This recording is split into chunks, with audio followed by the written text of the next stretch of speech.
back to With or Without Sugar. Today, we're at the Ananda Club in Sandton, Johannesburg. We're talking about a very little understood component of brands, and that is the personal brand. People in business, politicians, leaders need to think about how they are being projected and what messages are coming across in the media. Managing that is vitally important. Today, we're chatting to Dick Foxton. He's leader of specialist tactical and strategic communicating company called Foxton Communicating. Come and have a glass of wine with us. Hello, Dick. How are you? Nice to see you. Thank you for joining us on With or Without Sugar. Dick, brilliant to have you on With or Without Sugar. And we're here to talk about something that people really don't think hard enough about, which is personal brand projection. A glass of wine, are very important. Wonderful. Your very good health. And your good health too. Cheers. So, you and I are doing something interesting. Happy Socks. It's an interesting recent development that this Happy Socks brand has come to the fore and has given people an opportunity to express themselves a little uniquely through a very subtle means. But you've been wearing Happy Socks for many, many years, and it's part of your personal brand expression. It's who you are, your personal identity, isn't it? Sort of. How did you come to adopt it? Tell us that. I was wandering down Jermyn Street in London one day, as one does, and I saw this immaculately suited city gent, bowler hat, pinstripe suit, shirt, club tie, and I noticed this flash of red. And I thought, the most boring part of men's apparel has to be socks. Look at that. And I walked straight into Hilditch and Quay, and I bought 6 pairs of brightly coloured socks, and I've never worn anything else since. What you do is you consult with people about the right kind of projection of image and manage of image and message into the environment, be that media, be it in the public in a variety of forms. And often that's to do with subtlety, isn't it? Absolutely. It's less to do with branding so much as advising CEOs of some fairly major corporations, and I say that very humbly, on strategic and tactical communications from the CEO's standpoint in political and current affairs, rather than public affairs or public relations. Other people do all of that. Because at the end of the day, how people's reputations are formed are only based, nobody can tell you any different, on 3 spheres of influence. How you're seen in no particular order by the political leadership of the country, not just government, political leadership. How you're seen by your peers in the big business, in business leadership, because business leaders talk to each other about you and everybody else, formally and informally. And how you're seen in no particular strict fashion by media, but at editor level. That's where you rule out the public relations stuff. And of course, what it is in the same realm as what we would do for a brand, which is to say we want the market out there to have certain ideas about us that will attract them to us. So if you're a consumer brand selling products, you want ordinary consumers on the street to believe and think and feel things about you that are positive and attractive, so they come towards you. So in the political sphere, the game isn't really much different to that, is it? You want people to feel positively towards you and understand the message that you want to get across. The political space, particularly in South Africa, impacts on everybody's lives on a daily basis. And that's not going to get any less. It's going to get more effective, not necessarily through legislation, but through the way it affects our lives through the media, through social media now. You, no doubt, will fundamentally agree with the sentiments. In fact, at the first With or Without Sugar episode we ever did, which was with Malcolm Russell.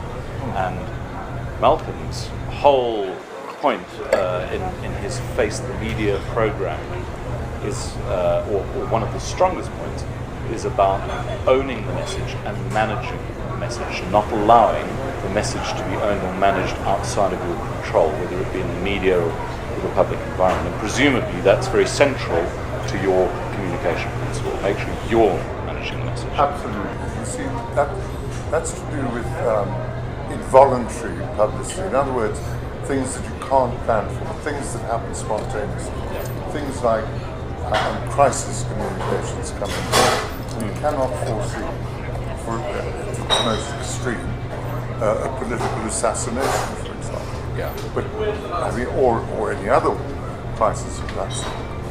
But would you tend to agree with me that there are far too few people of prominence thinking proactively about that and having a strategy for You're quite right. There are too few. The fact of the matter is that, particularly in a commodities-based economy like the mining industry, where crises happen all of the time for all sorts of reasons, people need to understand, and CEOs in particular, that they cannot continue to be reclusive in the sense that, first of all, they've got shareholders to account to, but secondly, when it comes to crises, like happened in mining, in every industry, for goodness sake, they've got to be available. Yeah. They can't be anonymous. That's the kiss of death. Yeah, exactly. I can think of a classic example that I was involved in some years ago with a certain global petrochemical organization that had a series of unfortunate incidents at the facilities that turned out to be fires were incorrectly reported as explosions, causing all sorts of negative publicity across the brand. But one of the most difficult things the brand faced was the unavailability of the leadership of the brand in the media to talk about it. And that would go to the point that you're making. Precisely. I mean, after this discussion, I have a meeting with the CEO of Ford, who is in exactly that situation. He's suffering the crisis of burning motor cars. Yeah. Right? Now, the messaging becomes crucial. It's not just because of the Cougar brand, but the future of the entire Ford Motor Corporation in this country. Because the Cougar brand and messaging not properly managed, nobody will touch a Ford, no matter whether it's a Cougar, SUV, whatever. Yeah. So they face departure from this country, disinvestment, if you like, as a result of how they message and don't message in a crucial crisis sense.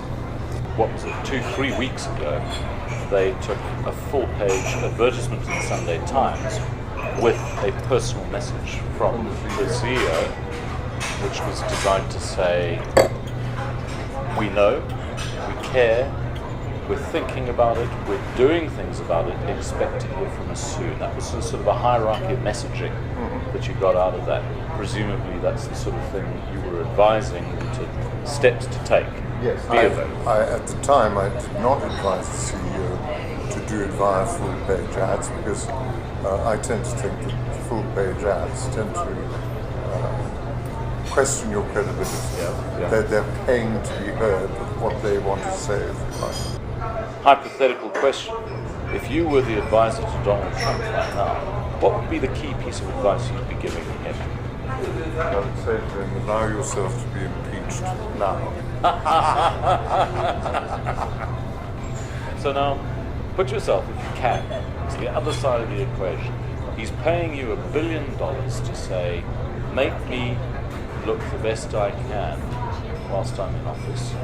What would you be telling him to do differently in order to create positive perception than he's doing right now? First of all, I wouldn't take on an assignment like that because I cannot conceive of ever adding $1 billion worth of value to anything. It's outrageous. I mean, we have a very good example right now here in this country with the Gupta organization. They've hired Bell Pottinger Yeah. Lord Bell is a personal friend at a huge amount of dollar-denominated fees to, in my view, whitewash a very difficult, unwhitewashable set of circumstances. Yeah. It's a value-add proposition.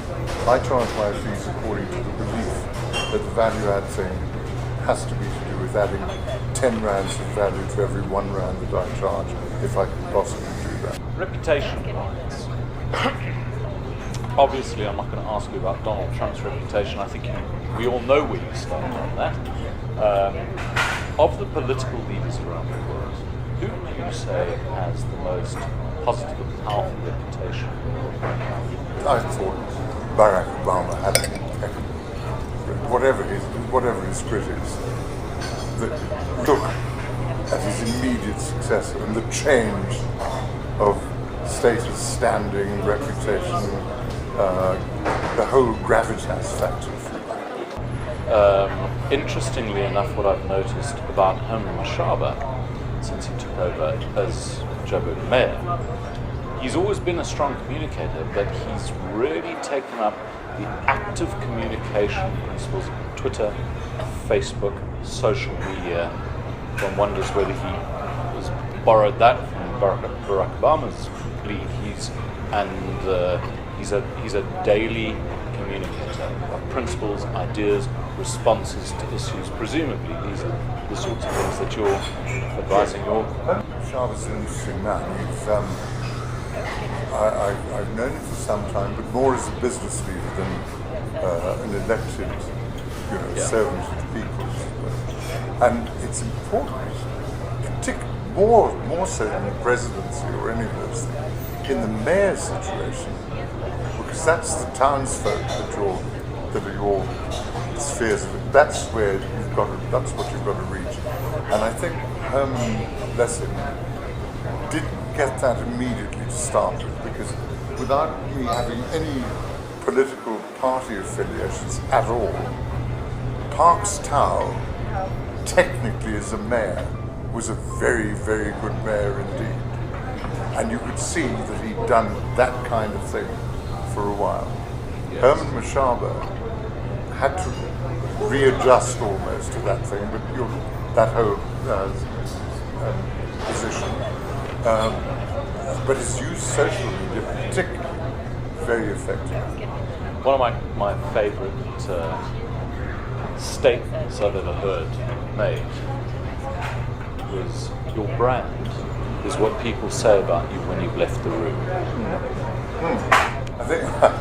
I think what they say about you when you've left the room can only be summed up by saying, if I had my 36th anniversary yesterday of being on my little own one-man mission, enough people have been kind enough when I've left the room than haven't been kind, if you know what I mean. Exactly.